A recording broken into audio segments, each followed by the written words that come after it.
Welcome back, Dive Builders, to another tutorial. I have another tutorial for you guys.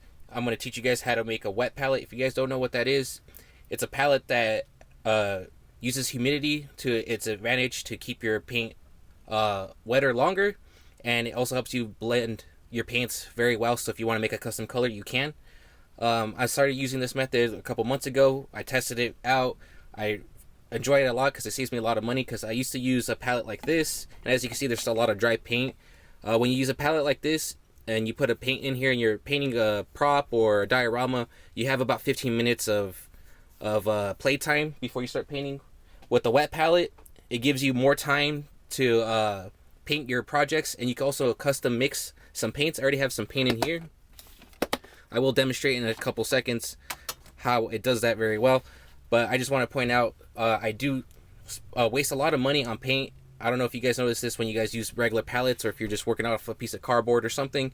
Your paint tends to dry up a lot faster and quicker, and you lose a lot of paint that way. For the longest time, it bugged me. I tried different methods, working out of the pot or out of the container it comes out of, and I've been starting to buy some of the Citadel paint. It's a little bit more expensive, and some other brands, and I really don't want to waste my paint or my money, so I looked up on the internet what I could do, and I found out there's wet palettes that you could use that keep your paint, like I said, wetter for longer, so you have a lot longer time to work with it. And as I said before, you can mix colors. I mix a dark green over here, and I can make it into a lighter green, and I can mix it right here in the spot, and I can make a lighter green. I just want to show you guys a quick demonstration. It mixes the paint fairly well, and it keeps it the same consistency. It doesn't dilute it or anything with this. I had a couple of paints in here when I was painting up some props for my figures, and I had the paint in here for a good 4 days without it drying or anything, or even after that. I'm pretty sure it wouldn't dry after that, but I ended up using all the paint, so it worked out really well. If I custom mixed a color and I had it on that paint palette, I would have to try to match that color later on, because that batch would have dried up, and then I would have come back to the project and the tones would have kind of been a little off. So this is a good way to combat that. So as always, guys, we're going to get right into the tutorial, so let's go on to the first step. Alright, so here we are on the first step. I'm going to go ahead and grab some parchment paper and go ahead and put it down. And it's key to use parchment paper and not wax paper, because parchment is porous, so it lets the water go through our water palette. So I'm going to go ahead and set that down. I'm going to go ahead and grab a plastic container for our wet palette. We're going to go ahead and measure the bottom. You're going to want to use the bottom, especially if you have an oddly shaped container where it's smaller at the bottom and bigger at the top. So I'm going to go ahead and place it down. And just grab a pencil really quick, and I'm going to go ahead and trace around. And trace around the container just roughly. You want to get this kind of accurate so you're going to have a perfect fit.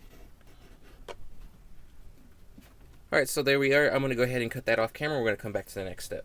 Alright, I want to share a quick tip, because the one I made before, I end up using cloth sponge, which is a lot thinner, and it keeps the moisture through the whole sponge. With the thicker sponge, the water tends to pull out the bottom.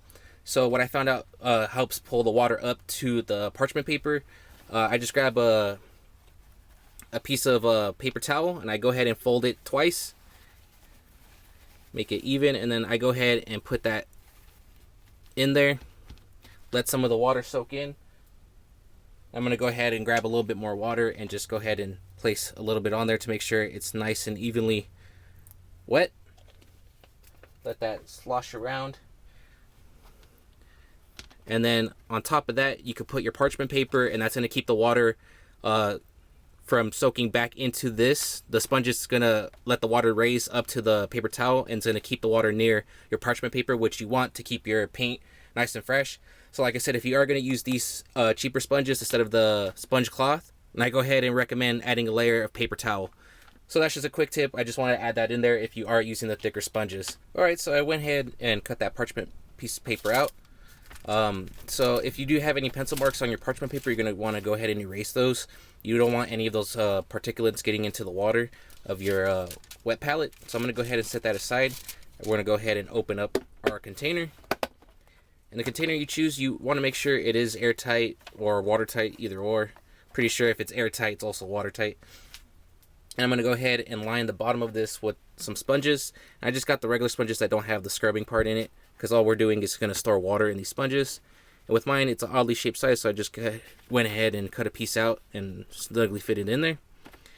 And you're going to want to add some water to it. You're going to want to use distilled water, or bottled water is fine too. I wouldn't recommend tap water because sometimes there is pollution or things that are in the water that the water company puts in there, like Clorox and stuff like that, cleaning agents, that might affect with your paints. So I'm going to go ahead and just use some bottled water.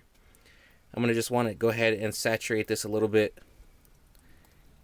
You just want to have enough water in there just to saturate the sponges. You don't want a pool in there. You just want enough for the sponges to soak up.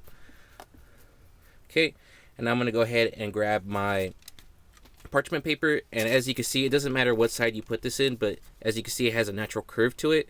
So what I like doing is just pressing down the parchment paper into the water of the sponges, just to kind of straighten out the parchment paper. And as soon as it stops fighting me on the corners, I know when to flip it over. See, so it's not really curling up, so I'm going to go ahead and flip this over. And if it does tend to curl still, it's going to help keep it flush with the sponges, because it's curling inward, so it's creating that pressure.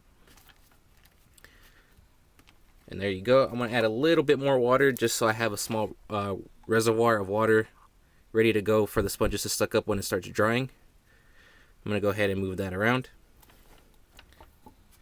And like I said in the beginning of the video, a wet palette's really good if you're going to start mixing, custom colors for your dioramas. If you don't want to use straight brick red like I showed in my tutorial, and you want to make your own custom red paint for bricks or whatever projects you have, as well as I am going into buying some more expensive paints and working out of the container of the paint pots and the jars of the paint.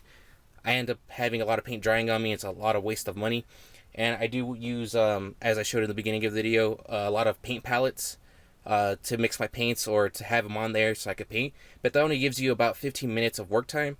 With the wet palette, it gives you, maybe like 4 hours of work time before it starts getting tacky. But even then, you could just put a little bit more water. It'll evaporate onto the parchment paper and it'll give you longer work time.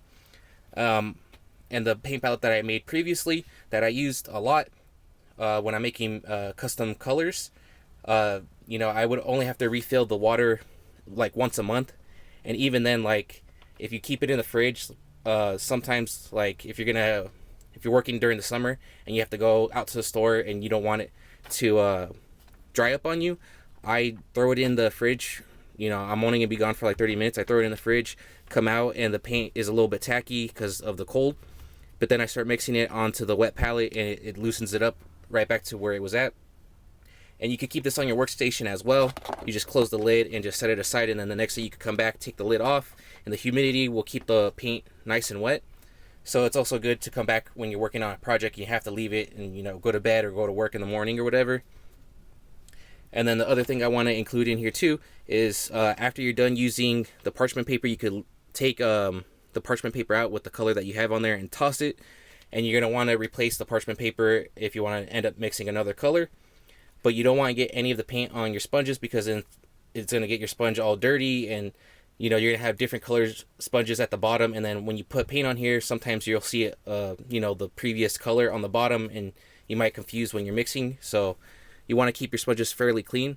And as maintenance for this, there is some issue with mold sometimes if you don't close your lid all the way tight. So if you do have that problem, which if you keep your lid on tight and take care of your wet palette, then you're not going to have that problem often. But if you do, I just recommend washing out the sponge with some bleach or some vinegar. Either or will work, will kill the bacteria. And you just dry them out, and then they're ready to go. You put them back into your palette after they're all rinsed and dry, and then add water in the same process as well. So that's pretty much it. This is the new thing I like using, especially if I'm mixing up, like I said, custom colors. I hope you guys found this tutorial very useful, and hopefully you guys end up starting to use a wet palette. I am going to have a list of materials down in the description that you guys could buy. I do have an Amazon affiliate link now. Full disclosure, if you guys use that Amazon link and you guys purchase the materials I leave down there, I get a small portion back that I can invest back into this channel to get more equipment and to fund more projects and more tutorials for you guys. So I just want you guys to be aware of that. So I'm going to leave all the materials that I used to build my first wet palette, which I thoroughly enjoy. Like I said, this one's on the cheap, so go ahead and check that out if you can. And as always, guys, if you like this video, don't forget to leave a like, a comment, and hit that sexy subscribe button.